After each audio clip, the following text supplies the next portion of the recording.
नमस्कार, मी पंजाब हवामान अभ्यासक मुक्काम पोस्ट गुगळी धामणगाव तालुका सेलू जिल्हा परभणी।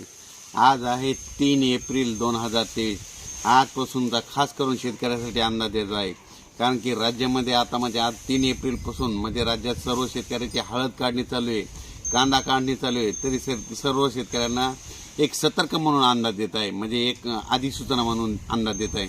तर सर्व शेतकऱ्याला सांगू इच्छितो, तुम्ही काय करा, 7 तारखेच्या आत तुमची हळद असेल, कांदा असेल, गहू असेल, हरभरा असेल, एखादे कडबा असेल, ते गोळा करून ठेवा। कारण की 7 ते 12 7, 8, 9, 10, 11, 12 दरम्यान 7 एप्रिल ते 12 एप्रिल दरम्यान राज्यामध्ये अवकाळी पावसाची शक्यता आहे, म्हणून हा अंदाज लक्षात घेण्यात यावा। आणि सांगायचं झालं तर राज्यामध्ये पूर्व विदर्भ आपण एक भागावरून वळू पूर्व विदर्भामध्ये 7 तारखेपासून तर 12च्या दरम्यान पूर्व विदर्भामध्ये काही ठिकाणी गारपीट देखील होणार आहे, म्हणून ही अंदाज लक्षात घ्यायचा।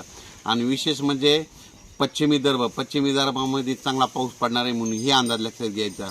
आणि शेतकऱ्याचा कांदा काढणी चालू आहे, म्हणून पश्चिम विदर्भातल्या शेतकऱ्यांनी 7 तारखेच्या अगोदर तुम्ही तुमचा कांदा झाकून ठेवावा आणि 7 तारखेच्या अगोदर तुमची हळद देखील झाकून ठेवावी, म्हणून हा अंदाज लक्षात घ्या। त्याच्यानंतर मराठवाड्यात देखील तुरळक ठिकाणी पाऊस येणार आहे, म्हणून हा अंदाज देखील मराठवाड्यातल्या शेतकऱ्यांनी घ्यावा। मराठवाड्यात देखील शेतकऱ्याचा गहू कांदा काढणी चालू आहे, म्हणून मराठवाड्यातल्या शेतकऱ्यांनी हा अंदाज घ्यावा।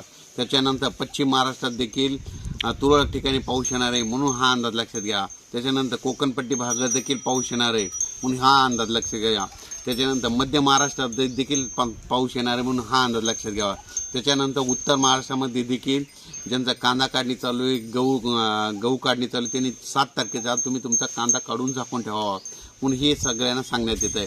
7 एप्रिल ते 12 एप्रिल दरम्यान राज्यामध्ये अवकाळीचं संकट आहे, दररोज वेगवेगळ्या भागात पाऊस पडणार आहे, सर्व दूर पडणार नाही, म्हणून हा अंदाज देखील सगळ्यांनी लक्षात घ्यायचा।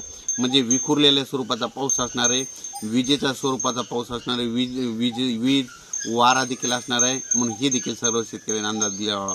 अचानक वातावरणात बदल झाला तर परत एक मेसेज दिला जाईल, म्हणून सर्व शेतकऱ्याला सांगू इच्छितो की 7 तारखेच्या आत तुम्ही तुमच्या पिकाचं नियोजन करावे। धन्यवाद।